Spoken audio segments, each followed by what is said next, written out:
को भी रामायण का एक इंपॉर्टेंट कैरेक्टर माना जाता है।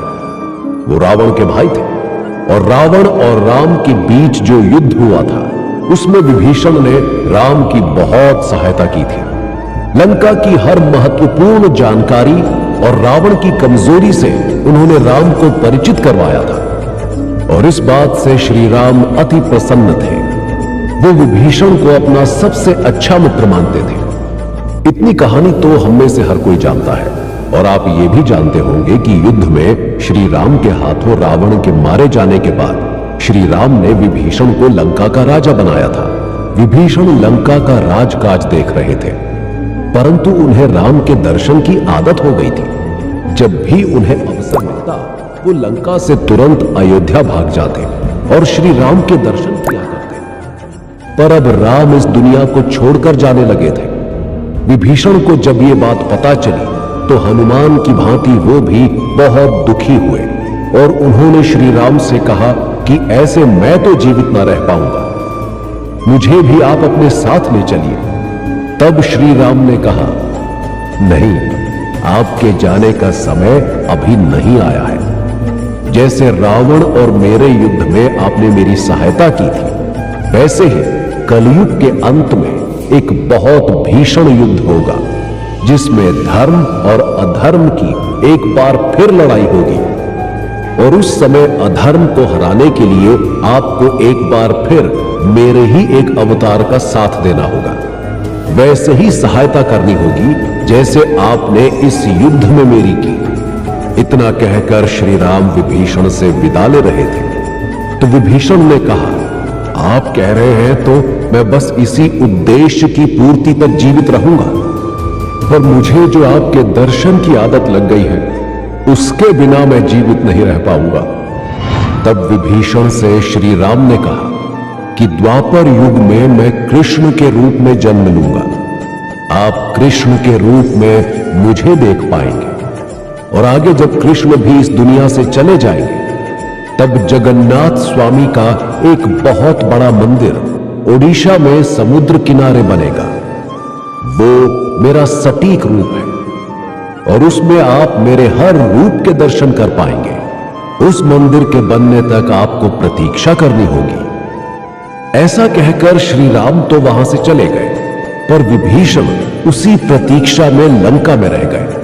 महाभारत का युद्ध जब हो रहा था तो माना जाता है कि श्री कृष्ण के दर्शन करने और युद्ध को देखने विभीषण कई बार आए। साथ ही विभीषण के बारे में यह भी कहा जाता है कि वो जगन्नाथ मंदिर के बनने और जगन्नाथ स्वामी की स्थापना के पूरे दृश्य को देखने लंका से ओडिशा आए थे और उसके बाद वो हर सुबह जगन्नाथ स्वामी के मंदिर जाते हैं और उनकी पूजा करते हैं।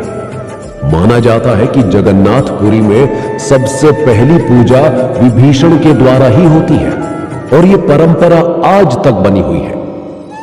मंदिर के पुजारी का भी मानना है कि आज भी विभीषण मंदिर के द्वार खुलने से पहले वहां उपस्थित होकर पूजा करते हैं। ये तो हुई वरदान की कहानी, लेकिन इसके विपरीत एक और कहानी है जो रामायण और कुछ प्राचीन धर्म ग्रंथों में पढ़ी जा सकती है। उस कहानी के हिसाब से रावण अपने भाई विभीषण से बहुत खिन्न थे क्योंकि उन्हें लगता था कि विभीषण ने उनके साथ धोखा किया है और राम को जाकर लंका के बारे में सब कुछ बताया है। रावण की कमजोरी और रावण को हराने में राम की सहायता विभीषण ने ही की है। इस बात से खिन्न होकर रावण ने मरते समय विभीषण को श्राप दिया था कि तुम बिना परिवार के हमेशा ब्रह्मांड के अंत तक इस दुनिया में जीवित रहोगे। वहीं कहीं कहीं पर यह उल्लेख भी मिलता है कि रावण की पत्नी मंदोदरी ने भी रावण के मर जाने पर विभीषण को श्राप दिया था कि तुम्हारा कोई परिवार ना होगा और तुम इसी तरह जीते हुए अकेले दुख में जीवन व्यतीत करोगे क्योंकि तुमने लंका के साथ विश्वासघात किया। तुमने अपने बड़े भाई रावण के साथ विश्वासघात किया। कहानियां अलग अलग हैं, परंतु विभीषण के जीने का उद्देश्य एक है और वो कलयुग के अंत तक कल्कि की प्रतीक्षा है और उसी प्रतीक्षा में विभीषण आज भी रुके हुए हैं। साथ ही विभीषण के जीने का दूसरा उद्देश्य है विष्णु के सबसे अंतिम अवतार यानी कल्कि का दर्शन। विभीषण चिरंजीवी क्यों है यह तो हमने जान लिया।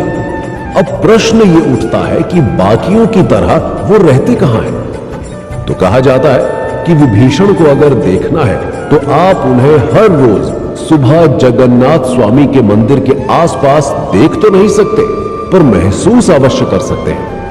और विभीषण आज भी लंका में रहते हैं। वो इस प्रतीक्षा में लगे हुए हैं कि कब कल्कि आए और वो दुनिया के सामने आए।